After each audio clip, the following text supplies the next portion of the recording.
Bueno, pues ahora les quiero mandar un saludo a todos mis seguidores. Gracias por ver mis videos y por seguirme. Y la verdad, pues aquí andamos, miren.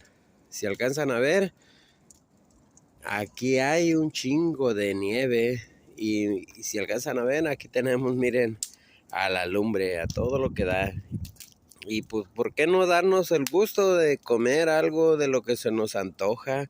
Yo la neta, pues la verdad cuando era niño pues no tenía ni para comer una tortilla con sal.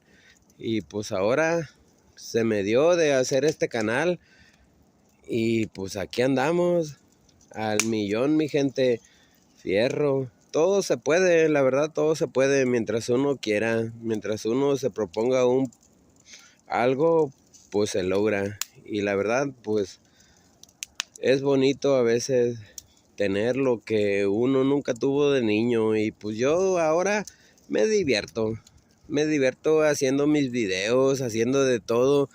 Y pues no lo hago por necesidad ahora. Ahora lo hago porque les quiero comentar que pues de niño sí tuve mucha necesidad. Ahora pues no tanto, pero pues también. Y gracias a todos, muchas gracias. Es bonito y es chido que todos vean mis videos y gracias a todos. Échenle ganas que así empezamos desde abajo todos. Saludos de parte de su compa Sando Carne y Diosito me los bendiga.